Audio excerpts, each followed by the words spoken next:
আমার এক বান্ধবীর ছেলে ছিল। সে তার ছেলেকে আমার বাড়ি মাঝে মাঝে রেখে যেত। আমি বিধবা, আমার স্বামী মারা গেছে অনেক দিন আগে। যেদিন আমি আমার বান্ধবীর ছেলেকে প্রথম দেখি সেদিন আমার মধ্যে যে চাপা অনুভূতি ছিল সেগুলো বাইরে আসতে চাইল। ছেলেটি অনেক সুদর্শন, লম্বা ছিল, যা দেখে আমাকে তার প্রতি অনেক আকর্ষিত করে তুলতে লাগল। কিছুক্ষণ পর আমি নিজের আবেগ না রাখতে পেরে মনে মনে একটা ফন্দি আঁটলাম। আমি তার সাথে খেলে নিজেকে ঠান্ডা করব। এই ভেবে একদিন তার খাবারের সাথে ঘুমের ওষুধ মিশিয়ে দিলাম। সে সেই খোয়ার খেয়ে নেওয়ার পরে আমার কাছে এসে বলল তার শরীরটা একটু খারাপ লাগছে। তারপর আমি তাকে আমার ঘরে ঘুমোতে বললাম। সে ঘুমিয়ে গেলে আমি ঘরের আলোটা নিভিয়ে দিলাম। তারপর আমি আমার বান্ধবী জানিয়ে দিলাম রাহুল আমার বাড়িতেই থাকবে, কারণ আমার একটু শরীরটা খারাপ। আমার বান্ধবী রাজি হলো তাতে। বন্ধুরা, আজ আবার চলে এসেছি তোমাদের জন্য অনেক স্পেশাল গল্প নিয়ে।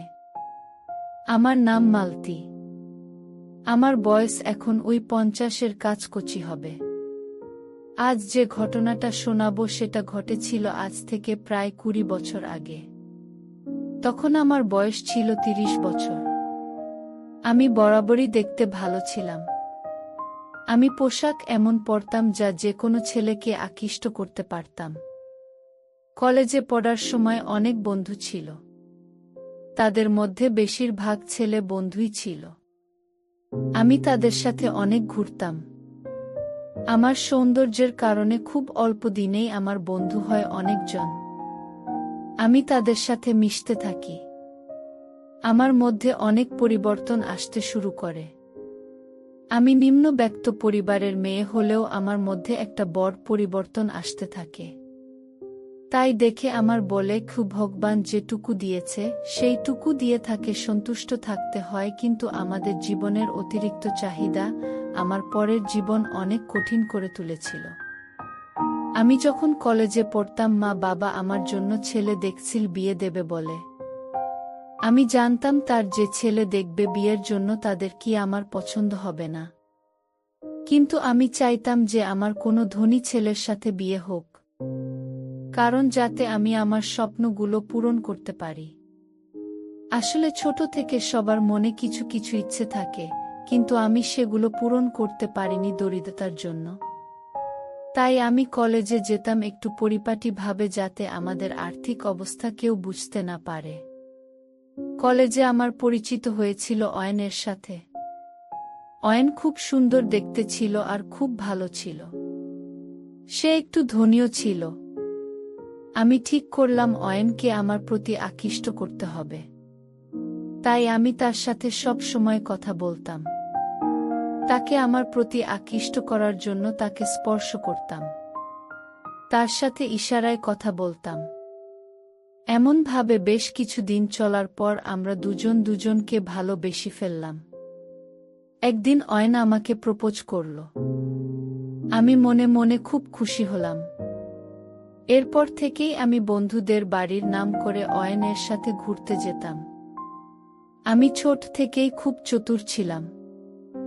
আমি চাইছিলাম যে অয়ন আমাকে বিয়ে প্রস্তাব দিক। সেজন্য আমি একদিন মনে মনে ফন্দি আঁটলাম। আমি অয়নকে ফোন করে জোর জোর কাঁদতে থাকলাম আর বললাম কি আমার জীবনে বড় বিপদ, আমার বাবা মা আমার বিয়ে ঠিক করছে অন্য একটা ছেলের সাথে। এটা শোনার পর অয়ন একটু ভয় পেয়ে গেল আর সে বলল, আমি তোমাকে খুব ভালোবাসি আর তোমাকেই বিয়ে করতে চাই। এই কথা শুনে আমি মনে মনে খুব খুশি হলাম। সে আর বলল সে আজ তার মা আর বাবাকে নিয়ে আসবে বিয়ের কথা বলতে। আমি রাত পূর্ব অপেক্ষা করলাম, কিন্তু অয়ন এলো না বাড়িতে বিয়ের কথা বলতে। অয়নকে আমি অনেকবার ফোন করার পর ফোন ধরে বলল তার মা বাবা আমার সাথে বিয়ে দেওয়ার জন্য রাজি হচ্ছে না, তার জন্য অন্য কোনো পাত্রী খুঁজছে। এটা শোনার পর আমার মাথা ঘুরে গেল। আমি মনে মনে ফন্দি আঁটলাম যে যেভাবেই হোক তাকে বিয়ে করতেই হবে আমাকে। তাই আমি অয়নকে বললাম আমার পালিয়ে বিয়ে করব বলে। অয়ন তাতে রাজি না হলে আমি তাকে বুঝলাম যে বিয়ের পর সব ঠিক হয়ে যাবে, কারণ বাবা মা তার সন্তানদের ক্ষমা করে দের করবেন নিশ্চয়ই। সে রাজি হয়ে গেল। রাত হতেই আমি আর সে বাড়ি থেকে পালিয়ে মন্দিরে বিয়ে করে নিলাম।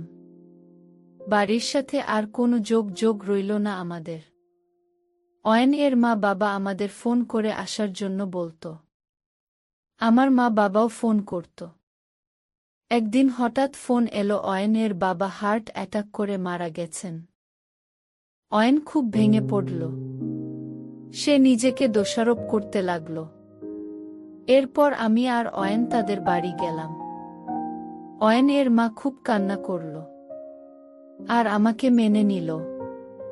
এরপর জীবন ভালোই কাটছিল, কিন্তু ভাগ্য হয়তো আমাকে ভালো রাখতে চায়নি কোনো দিনই।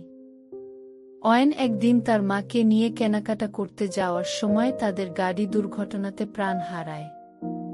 খবরটা পেয়ে আমি ভেঙে পড়লাম। আমার সব সুখ যেন নিমিষেই গায়েব হয়ে গেল। আমার জীবনে অন্ধকার নেমে এলো। আমার জীবনে এখনো সব কিছুই আছে, কিন্তু আমার সাথে থাকার মতো কেউ নেই।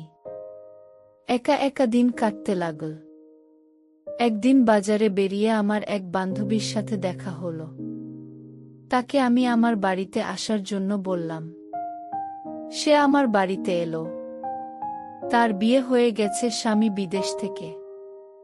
এখনে সে আর তার ছেলে থাকে। এরপর সে মাঝে মাঝে আমাদের বাড়ি আসতে থাকল। এমন করে তো দিন কাটছিল, কিন্তু রাতের বেলা নিজেকে সামলানো কঠিন হয়ে পড়েছিল। স্বামী না থাকায় আমাকে ভালোবাসার কেউ ছিল না। আমার প্রয়োজনীয়তাগুলো আমাকে পাগল করে তুলতে লাগল। একদিন আমার বান্ধবী তার ছেলেকে নিয়ে আমার বাড়িতে এলো কাঁদতে কাঁদতে। বলল তার স্বামী বিদেশ বিয়ে করেছে আর ফিরবে না। আমি বন্ধুর ছেলে মনে রাহুল দেখে আমার আবেগগুলো অস্থির হয়ে গেল। রাহুলকে সুন্দর দেখতে, লম্বা ফর্সা। তাকে দেখে আমার তাকে কাছে পেতে ইচ্ছা করল। আমি আমার বান্ধবীকে সান্ত্বনা দিয়ে শক্ত হতে বললাম। অয়ন না থাকায় ব্যবসার কাজ আমাকে দেখতে হতো, তাই আমি ফোন দিয়েতে বললাম রাহুলকে আমার ব্যবসার কাজে নিযুক্ত করব। আমার বান্ধবী খুব খুশি হলে সে আমাকে ধরে কাঁদতে থাকল। দুদিন পর রাহুল আমার বাড়ি এসে বলল আমাকে কি কাজে অফিস যেতে হবে গু। আমি তাকে জানালাম যে তাকে আমার বাড়িতে থেকে অফিসের কাজ করতে হবে গু। এরপর থেকে আমি বিভিন্ন অজুহাতে রাহুলের কাছে যেতে চেষ্টা করলাম। যখনই রাহুল আসতো আমি সুন্দর পোশাক করে স্বাগত করতাম, যাতে আমি তাকে খুব তাড়াতাড়ি আকৃষ্ট করতে পারি। আমি একটু বয়স হলে এখনো সুন্দর ছিলাম। আমি রাহুলের সাথে এমনভাবে মিশতে শুরু করলাম যাতে আমি তার সাথে ভালোবাসার সম্পর্ক তৈরি করতে পারি, কারণ তবেই কেউ বুঝতে পারবে না। রাহুল খুব সুদর্শন ছিল, যে কোনো মেয়ে তাকে দেখে ভালো লাগবে এমন ধরনের। আমি তাকে অফিসে এর কাজ শেখাতে মাঝে মধ্যেই তার হাত ধরতাম। তখন আমার মধ্যে এক অদ্ভুত অনুভূতি কাজ করত। একদিন আমি রান্নাঘরে কাজ করছিলাম, তখন রাহুল এসে আমার পিছনে দাঁড়াল। আমি ইচ্ছা করে একটু পিছনে সরতেই তার সাথে আমার ছোঁয়া লাগল। রাহুল আমার অনুভূতিগুলো বুঝতে পারল। সে আমাকে বলল, আপনি চাইলে আমি আপনাকে রান্নাঘরে সাহায্য করতে পারি। আমি তাকে বললাম, না কি তুমি আমাকে অন্য কাজ সাহায্য করবে গে। রাহুল বলল, কি কাজ? আমি তাকে বললাম যে পরে জানাবো বলে। রাহুলের প্রতি আমার আগ্রহ দিনে দিনে বাড়তে লাগল। আমি ওর কাছাকাছি আসার জন্য খোলামেলা পোশাক পরতাম বা সামনে, কিন্তু এতে আমি মনে সন্তুষ্ট হচ্ছিল না। আমি তাকে আরও কাছে পেতে চাইছিলাম। এরপরে আমি রাহুল আমার বাড়িতে রাতে রাখতে শুরু করি। আমার বান্ধবী আমাকে খুব বিশ্বাস করত, তাই আমার কোনো অসুবিধা হলো না। আমার স্বামী ও দিন আগে মারা গেছিল। আমি অনেক বছর একা কাটাচ্ছি। রাহুলকে যখনই দেখতাম আমার মনে অস্থির হয়ে উঠত। তাই আমি বারবার ঠিক আর ভুলের পার্থক্যটা ভুলে রাহুলকে কাছে পেতে চাইছিলাম। এবার আমি নিজের আবেগ না রাখতে পেরে মনে মনে একটা ফন্দি আঁটলাম। আমি তার সাথে খেলে নিজেকে ঠান্ডা করব। এই ভেবে একদিন তার খাবারের সাথে ঘুমের ওষুধ মিশিয়ে দিলাম। সে সেই খোয়ার খেয়ে নেওয়ার পরে আমার কাছে এসে বলল তার শরীরটা একটু খারাপ লাগছে। তারপর আমি তাকে আমার ঘরে ঘুমোতে বললাম। সে ঘুমিয়ে গেলে আমি ঘরের আলোটা নিভিয়ে দিলাম। তারপর আমি আমার বান্ধবী জানিয়ে দিলাম রাহুল আমার বাড়িতেই থাকবে, কারণ আমার একটু শরীরটা খারাপ। আমার বান্ধবী রাজি হলো তাতে। এরপর ঘরে গিয়ে দেখি রাহুল ঘুমিয়ে পড়েছে। এবার আমি লাইট বন্ধ করে রাহুলের দিকে এগিয়ে যেতে থাকলাম।